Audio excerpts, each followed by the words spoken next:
Hello， 大家好，我是阿龙，我现在是到了塞尔维亚的，我目前是住在一家塞尔维亚当地的民宿这里啊。那么今天这期视频呢，主要的不是介绍塞尔维亚，就是跟大家分享我在埃及40天的一个体验，一个总结吧。主要集中在几个大家比较关注的问题。第一个就是在埃及我待了40天的一个花销，然后大家去埃及玩的话需要准备多少钱？第二个问题就是在那边有什么好玩的，还有什么时候去埃及玩最好？还有第三个问题就是安全问题，安不安全，或者是跟团游还是自由行比较好呢？那么视频的最后呢，我也会给大家一些书籍参考的，就关于埃及的神庙方面的可以了解的东西。那么现在废话不多说，首先回答大家的第一个问题，就是去埃及需要准备什么东西？那我们去埃及呢，出发之前呢，需要准备的东西是有几样的。第一个就是护照，白本的护照也没有关系。第二个就是这个机票，来回的机票必须要准备有去程以及回程的机票。那么第三个就是这个住宿的订单，住宿的订单你不需要订完全部的天数啊，你就只需要订前面头几天的就可以了。接着呢就是2000美金的现金，每个人要带2000美金的现金。最后一个就是信用卡，因为目前埃及已经所有的景点都只能刷信用卡了，不收现金了。所以说信用卡是必须的，必须得是这个国际的信用卡，就是 Master 和 Visa。 所以说如果没有信用卡的话，要提前办好信用卡再去埃及。然后很多人关心的一个点就是2000美元的现金必须得带吗？能不能少带一点？因为很多人担心这个那么多的现金带在身上很不安全了。其实一开始呢，我是只带了1000美金入境的，然后他们也没有检查，就是他们其实没有每一个人都去检查的。但是我会建议大家每一个人都带好2000美金入境，因为当地的外汇十分的紧缺，然后如果你带美金的话，在当地换汇，它的汇率会比较好，比较划算。因为我的个人情况是这样子，我在开罗住宿的那个老板，他给我的汇率会比外边的就是对美金的官方的汇率要高很多，所以说带美金的话会比较吃香。然后如果你刷信用卡，或者你在当地用这个银联的这个储蓄卡去取现的话，这个汇率官方的汇率会比较低。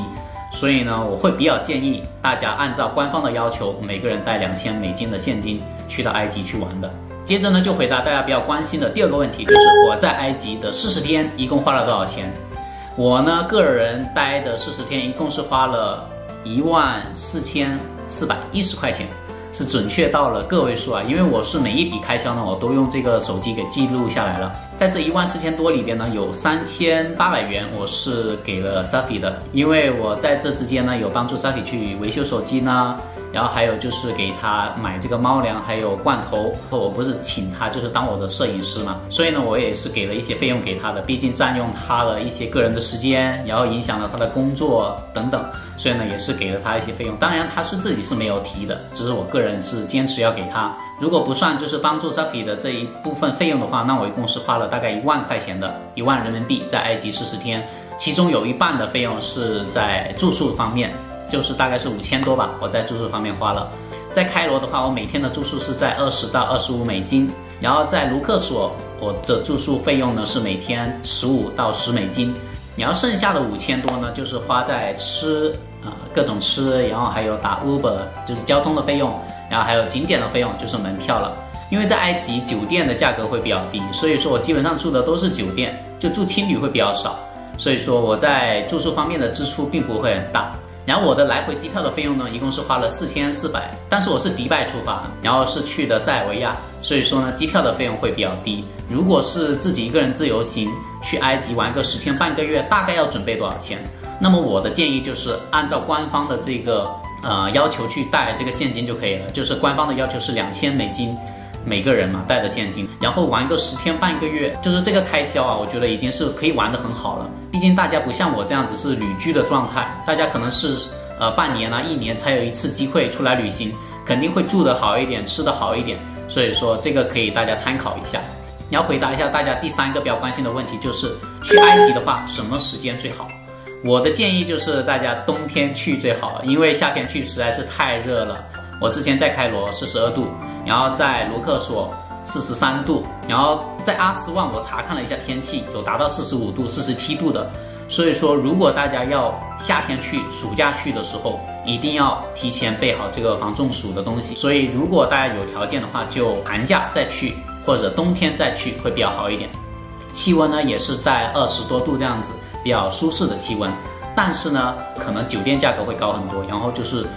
去到景点人会特别的多，特别的拥挤。像我之前在卢克索所待的气温就是40度以上，也就40到45度吧，这样子。这是我自己亲身经历的气温啊。我每天早上去景点都要5点半起床，就是日出的时间是6点钟啊，我5点半就要起床，然后趁着太阳天都还没有亮，然后就去景点，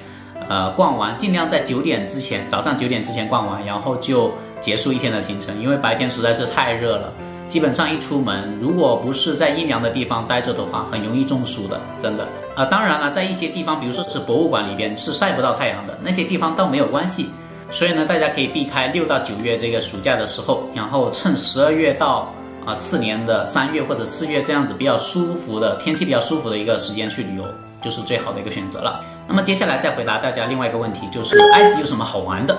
就是除了金字塔，除了神庙，还有其他吗？那么我的一个个人的体验啊，就是埃及可以玩的东西实在是太多了。除了大家耳熟能详的金字塔，除了大家所知道的卢克索的那神庙，还有阿斯旺的那神庙，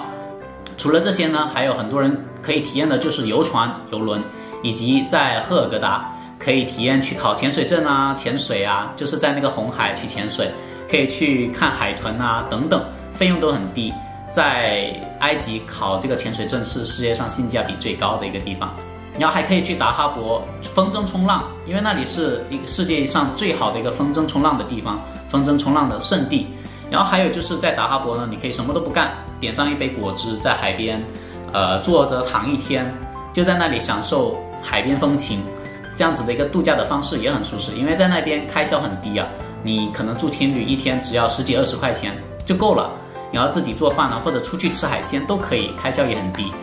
时间充足的话，我会推荐你去埃及旅居。很多欧洲的人呢，因为离得很近嘛，所以说很多欧洲的人都会把埃及当做一个后花园，去那里度假的。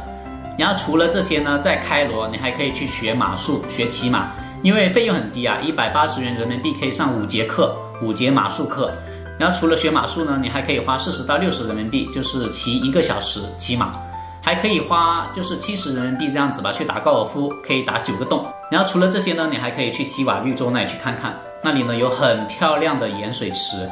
蓝色晶莹剔透的，特别的漂亮，躺在上面游泳拍照也很好看。所以说埃及可以玩的东西有很多，千万不要以为只有金字塔和神庙了，很适合大家去旅居度假的。那么接下来呢，再回答大家比较关心的一个问题，就是我不会英语，去埃及可以玩吗？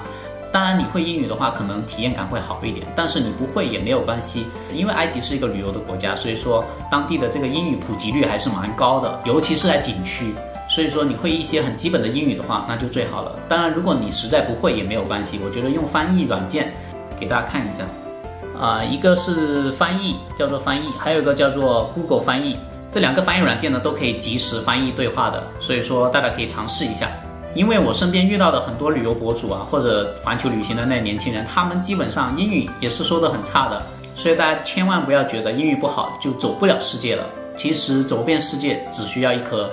勇敢的心，勇敢的踏出第一步就好了，后面都是小问题。接下来回答一下大家比较关心的一个安全问题啊，因为后台有很多私信，有很多人问我，包括在直播间也是，就是有人问一个女生去埃及自由行安不安全？那么因为我个人是不太喜欢跟团游啊，我觉得没那么自由，所以说如果你问我跟团还是自由行比较好，那我肯定是回答自由行了。但是自由行的话，很多人会比较关心这个安全的问题。其实在埃及呢，并不会太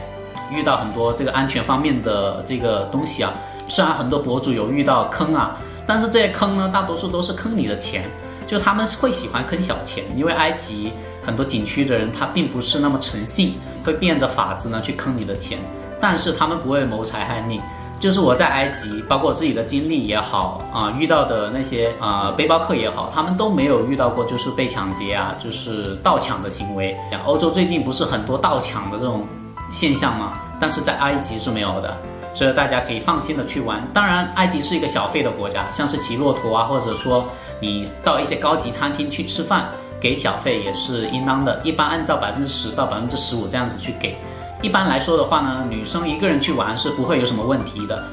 尽量不要一个人去那些偏僻的小巷子啊，因为像我之前那样子，遇到唯一一件不开心的事情，就是在那些小巷子的地方呢，遇到那小孩子围着你要钱的那种。然后就是拍照的时候，尽量不要跟男生去拍，因为他们当地人没有什么界限感，就是和你拍照合影的时候可能会勾肩搭背的，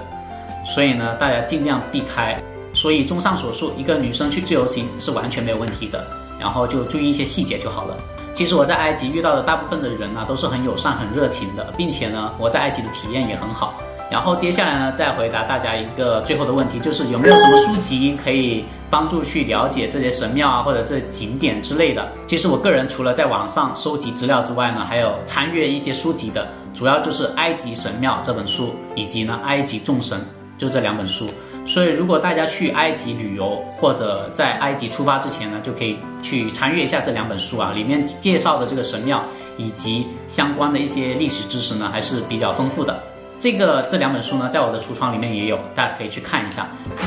然后还有就是关于埃及的冰箱贴也已经上线了，在橱窗，喜欢的话呢，大家去看一下啊。有这个木乃伊，有金字塔，还有这个阿努比斯，还有猫神贝斯特，然后还有骆驼，还有法老的黄金面具，大家去看一下吧。好吧，以上呢就是我关于埃及40天旅行的一个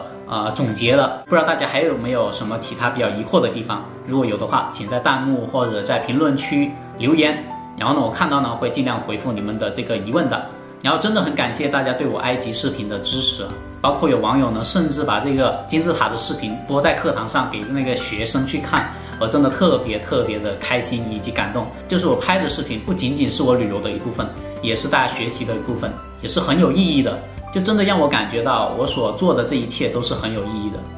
好吧，那今天的视频就到这里，我们下期视频再见，拜拜。